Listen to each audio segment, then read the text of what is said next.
বাঙালির কাছে ওড়িশা মানেই পুরী, বিশাল সমুদ্র, বড় বড় ঢেউ আর অবশ্যই সমুদ্র স্নান। পুরী মানেই জয় জগন্নাথ। তবে বাঙালির কাছে পুরী খুব জনপ্রিয় হলেও ওড়িশা জুড়ে ছড়িয়ে রয়েছে ছোট বড় চেনা অচেনা নানা পর্যটন কেন্দ্র। তার মধ্যে ওড়িশার অন্যতম আকর্ষণ হলো সুবিশাল এই চিল্কা লেক, যেখানে শীতকাল হলেই পরিযায়ী পাখিরা ভিড় করে। পাহাড় ঘেরা চিল্কার সৌন্দর্য অবর্ণনীয়। এই চিল্কা ভ্রমণের অন্যতম দুটো জায়গা হলো রম্ভা আর বরকুল। এবারের পর্বে থাকছে বরকুল। বরকুল থেকে চিল্কা ভ্রমণ, সেখানে যাব কালিজাই মন্দির দর্শনে।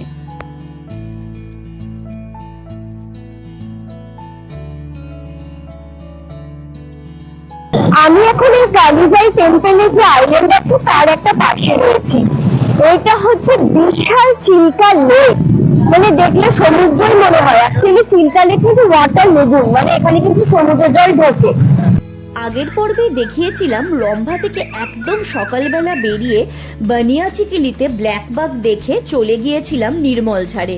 তারপর খল্লিকোটের জগন্নাথ দর্শন করে চলে এসেছিলাম বরকুলের পান্থনিবাসে। সেখানেই থাকবো আরো একটা দিন। এই পর্বে আমি জানাবো পান্থনিবাসের ঘর কিভাবে বুক করতে হয়, ঘরগুলো কিরকম, আর জানাবো এখান থেকে কালিজাই মন্দির দর্শন করতে গেলে কোথা থেকে বোটিং এর জন্য টিকিট পাওয়া যায়, কিভাবে কাটতে হয়। আমি আরো একবার বলে রাখি, এবার আমি সোলো ট্রিপ করছিলাম। বরকুলে যে ঘরটা নিয়েছিলাম সেটা এক্সিকিউটিভ ক্লাসের ছিল। এর ট্যাক্স সহ ভাড়া পড়েছিল প্রায় 2300 টাকার মতো। বেশ বড় এবং সুন্দর ঘর। আর একটা কথা হলো, যেহেতু আমি সোলো ট্রাভেল করছি তাই ওড়িশা গভর্নমেন্টের রুম নেওয়াই আমি ঠিক বলে মনে করেছিলাম, কারণ যেহেতু এটা সরকারি তাই এখানে সেফটি সিকিউরিটি নিয়ে কোনো প্রশ্ন থাকবে না, সেটাই কাম্য। তো ঘরটা বেশ ভালোই ছিল, ওয়ার্ড্রোব, সুন্দর বাথরুম, টিভি, টেবিল, চেয়ার, প্রয়োজনীয় যা কিছু থাকার দরকার তার সবকিছুই ছিল। একটা খুব সুন্দর ড্রেসিং টেবিলও ছিল। মোটের ওপর ঘরটা কিন্তু বেশ ভালো ছিল। আর বলে রাখি, এটা কিন্তু ডাবল বেডেড রুম, যদিও আমি নিজে একাই ছিলাম। এই ডাবল বেডেড রুমের সাথে কিন্তু দুজনের ব্রেকফাস্ট একদম ফ্রি থাকে, মানে ফ্রি বলতে কমপ্লিমেন্টারি থাকে। আর এটা ছিল বারান্দা, আর সেখান থেকে চিল্কার দৃশ্য। এক নজরে এখানে নারকেল গাছ থাকায় আর পাহাড় থাকায় মনে হচ্ছিল যেন গোয়াতে চলে এসেছি। তো যাই হোক, রম্ভার পর বরকুলের বারান্দাটাও কিন্তু আমার ভীষণ ভালো লেগেছিল, খুবই পছন্দ হয়েছিল। বলে রাখি, আমি কিন্তু bookOdisha.com থেকে অনলাইনেই ঘর বুকিং করেছিলাম। পান্থনিবাস যেখানে যেখানে আছে ওই ওয়েবসাইট থেকেই কিন্তু আপনারা ঘর বুকিং করতে পারবেন, এবং তার প্রসিডিওরটাও খুবই সহজ। ওই লিঙ্কে ক্লিক করলেই যেরকমভাবে আপনাকে করতে বলবে সেগুলো করলেই কিন্তু খুব সহজেই ঘর বুকিং করে ফেলতে পারবেন। পান্থনিবাসে বিভিন্ন দামের এবং বিভিন্ন মানের ঘর রয়েছে।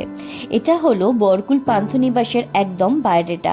ভেতরে রয়েছে খুব সুন্দর রিসেপশন এবং একই সঙ্গে রয়েছে রেস্টুরেন্ট। পান্থনিবাসের রেস্টুরেন্টে ব্রেকফাস্ট শেষ হয়ে যাওয়ায় একদম সামনেই এই হোটেল চিলিকা লজে চলে এসেছিলাম। এসে বুঝলাম ভালোই করেছি, কারণ প্রত্যেকটা খাবারের স্বাদ ছিল দারুণ আর দামও ছিল বেশ রিজনেবল। আর এটা ছিল ওড়িশার বিখ্যাত ছানা পোড়া। এখানেই আমি লাঞ্চ এবং ডিনারও করেছিলাম। ওই হোটেলটা থেকেই খেয়েছিলাম দুপুরে মাটন থালি। দাম পড়েছিল 250 টাকা। মাটনে কতগুলো পিস ছিল দেখেছেন? এর সঙ্গে ছিল ডাল, সবজি, রায়তা, পাঁপড় আর ভাত যত চাইবেন ততই পাবেন। যেহেতু চড়া রোদ ছিল তাই ঠিক করেছিলাম যতটা সম্ভব বিকেলের দিকে পারবো কালিজাই টেম্পল দেখতে যাব। তো আমি কথা বলে জানলাম বিকেল 3টের সময় লাস্ট বোট ছাড়ে। আমি কথা বলতে আগে গিয়েছিলাম, ওনারা বললেন যে 2টোর মধ্যে চলে আসতে। এবার বলি কিভাবে বোটিং পয়েন্টের জন্য টিকিট কাটতে যাবেন। এই যে পান্থনিবাসের সামনে এরম অ্যারো দিয়ে ইন্ডিকেট করা রয়েছে, দুপা হাঁটলেই এই ওটিডিসির বোট বুকিংয়ের অফিস রয়েছে। এখানে 200 টাকা করে পার হেড পড়েছিল কালিজাই টেম্পল দেখতে যাওয়ার জন্য।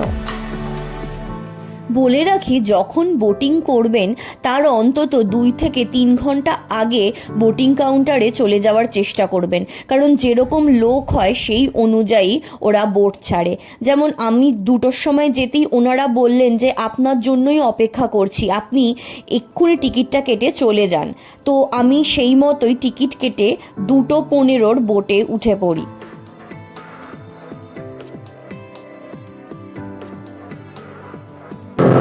এখন বাজে প্রায় 2:30। আমি এখন যাচ্ছি কালীজাই মন্দির দেখতে। এটা চিলকারই একটা পার্ট হলো বরকুল। সেই বরকুল থেকে বোট ছাড়ি, সব গভর্নমেন্টের বোট আছে, প্রাইভেট বোটও আছে। তো আমি গভর্নমেন্টের বোটে যাচ্ছি, পার হেড এখানে 200 টাকা করে নেওয়া হয়। যতক্ষণ না বোট ভর্তি হয় ততক্ষণ ছাড়ে না। তো আমি দুপুর 2টোর সময় 2:15 টাইমিং ছিল, সেই বোটে করে যাচ্ছি কালীজাই টেম্পল। মানে অসম্ভব সুন্দর লাগছে। এই বরকুলের এই পাটে চিল্কায় পাহাড় রয়েছে, চারপাশে পাহাড় রয়েছে, আর এই যে বিশাল সমুদ্র, ভীষণ সুন্দর একটা হাওয়া দিচ্ছে। কালীজাই টেম্পলটা ঘুরিয়ে দেখাবো, ওটাও খুব সুন্দর শুনেছি। আর ডেফিনেটলি যদি এরকম এত বড় চিল্কা লেকের মধ্যে কোনো আইল্যান্ড থাকে আর তাতে কোনো টেম্পল থাকে, সেটা তো খুবই সুন্দর লাগবে, বলাই বাহুল্য। দেখতে থাকো তোমরা। চিল্কার বুকে এই মোটর বোটে করে ভেসে যাওয়া সত্যি বলতে কি দুর্দান্ত অভিজ্ঞতা। বলে রাখি, এই চিল্কা হলো এশিয়া তথা ভারতের বৃহত্তম উপকূলীয় লেগুন বা উপহ্রদ। বরকুল থেকে কালীজাই মন্দির গিয়ে ঘুরে আসতে সময় লাগে মোটামুটি 1.25 ঘন্টা থেকে 2 ঘন্টার মতো। 8 ঘন্টা লাগে বরকুল থেকে মন্দির যেতে, 30 মিনিট সময় দেওয়া হয় মন্দির ঘুরে দেখার জন্য, আর তারপর চলে আসতে হয় যে বোটে গিয়েছিলেন সেখানেই। সেই বোটে ফিরে আসতে আবার সময় লাগে 30 মিনিট। সব মিলিয়ে ওই 1.25 ঘন্টা থেকে 2 ঘন্টার জার্নি। বোটের লোকজন অবশ্য শুরুতেই নাম ও ফোন নাম্বার লিখে রাখে, তবে 30 মিনিট সময়টা যাতে মন্দিরে ঘুরতে ঘুরতে পেরিয়ে না যায় সে ব্যাপারে কিন্তু আপনাকেই খেয়াল রাখতে হবে। আর এভাবেই দেখতে দেখতে আমিও চলে গিয়েছিলাম কালীজাই মন্দিরে। চারপাশটা এত সুন্দর আর বলার অপেক্ষা রাখে না। আর দেখছেন এই কত পাখি, এগুলো হলো ব্রাউন হেডেড গাল। এইগুলো থাকায় জায়গাটার সৌন্দর্য আরো বেড়ে গিয়েছিল।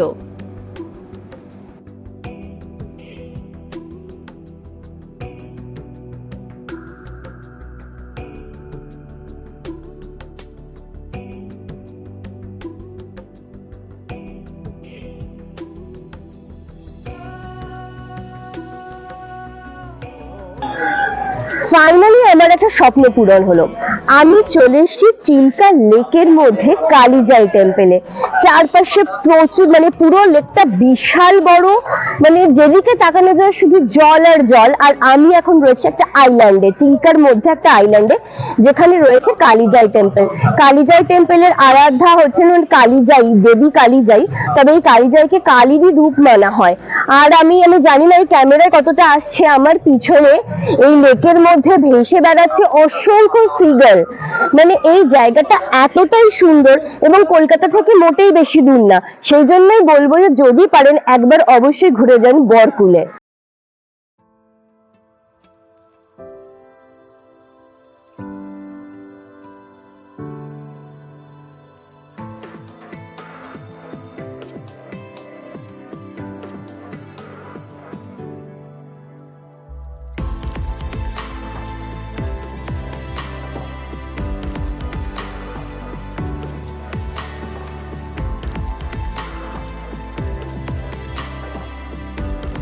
কালীজাই মন্দির ঘিরে প্রচলিত রয়েছে একটি লোককথা। শোনা যায় মেয়ে জাইকে শ্বশুরবাড়ি দিতে যাচ্ছিলেন তার বাবা। চিল্কার একটি দ্বীপে ছিল জাইয়ের শ্বশুরবাড়ি। নৌকো করে যাওয়ার সময় আচমকা প্রবল ঝড় ওঠে, আর তাতেই নৌকা ডুবি হয়, জাইয়ের মৃত্যু হয়। যদিও বাকিরা সকলে সে যাত্রায় বেঁচে গিয়েছিলেন। লোকজন বলে পরবর্তীতে জলের নিচ থেকে নাকি জাইয়ের গলার স্বর অনেক মৎস্যজীবী শুনেছিলেন। সেই জাইয়ের নাম থেকেই পরবর্তীকালে এখানে কোনোভাবে কালীজাই মন্দির স্থাপিত হয়। যদি আবার এটাও বলা হয় কালীজাই আসলে দেবী কালীরই রূপ। এখানকার মানুষজন কালিজাই মন্দির এবং কালিজাই দেবীকে অত্যন্ত জাগ্রত বলে মনে করেন। ওড়িশার বিভিন্ন জায়গা থেকে লোকজন এখানে পুজো দিতে আসেন। মকর সংক্রান্তিতে কালিজাই মন্দিরে বিশেষ পুজো ও উৎসব হয়। পর্যটকদের কাছে এই স্থান অত্যন্ত প্রিয়।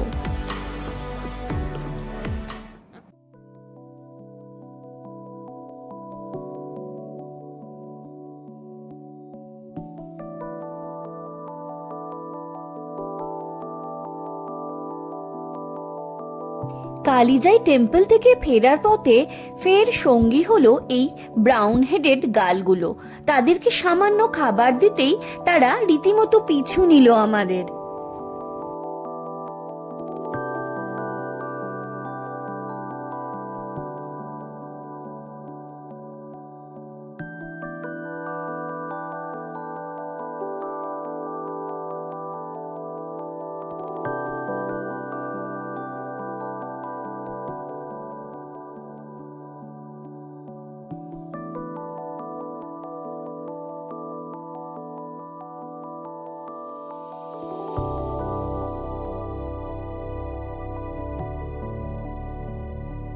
দেখতে দেখতে নৌকা ফিরল বরকুলে, যেখান থেকে যাত্রা শুরু করেছিলাম।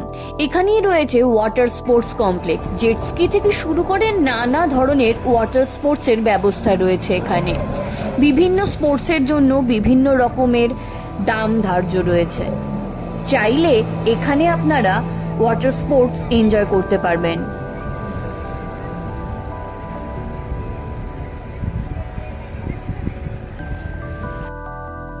এক ঝলকে দেখে নিন এখানে কি কি ধরনের ওয়াটার স্পোর্টস হয়, তার খরচই বা কিরকম। এখানে কন্ট্যাক্ট নম্বরও দেয়া আছে, ডিটেলস লাগলে ফোন করে জেনে নিতে পারেন। এই জায়গাটা বিকালবেলা পায়ে হেঁটে ঘুরতে পারেন, ভীষণ সুন্দর, খুবই ভালো লাগবে।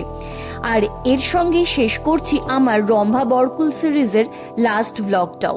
বলে রাখি, এই বরকুলের নিয়ারেস্ট বড় রেলওয়ে স্টেশন কিন্তু বালুগাঁও। আমার এই ব্লগটা কেমন লাগলো জানাতে ভুলো না। আরো এইরকম অদ্ভুত জায়গার সন্ধান পেতে অবশ্যই ফলো করো আমার চ্যানেল টোটো কোম্পানিকে, আর সাবস্ক্রাইব করে দিও আমার চ্যানেলটা।